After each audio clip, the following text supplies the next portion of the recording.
High বন্ধু, কি খবর?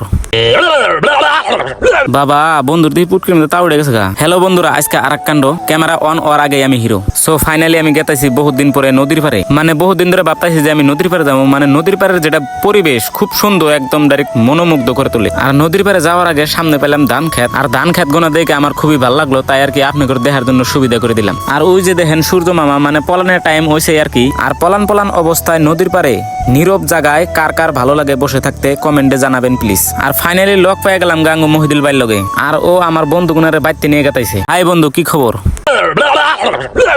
বাবা বন্ধুর দিয়ে পুটকির মধ্যে তা উড়ে গেছে গা। থেট বাল থাক তুই। আর ফাইনালি আয় বললাম আমার ভিডিও শুটিং প্লেসে। আর আমি এনে মাঝে মধ্যে 2-3টা করে ভিডিও বানাই, ভিডিও শুটিং খুব সুন্দর প্লেস আর কি, ভালো। আর ফাইনালি আয় বললাম নদীর পাড়ের ফাইনাল লুক দেখবার নিগে আর আপনাদেরও দেখাবার নিগে। আর হ্যাঁ গাইস, আপনাদের কাছে ফাইনাল লুকটা কেমন লাগলো প্লিজ কমেন্টে জানাবেন সবাই। আর ভিডিওটা ভালো লাগলে প্লিজ একটা ফলো মেরে থেকে যান। আর আপনারা এখন প্রাকৃতিক দৃশ্যটা দেখেন কতটা সুন্দর।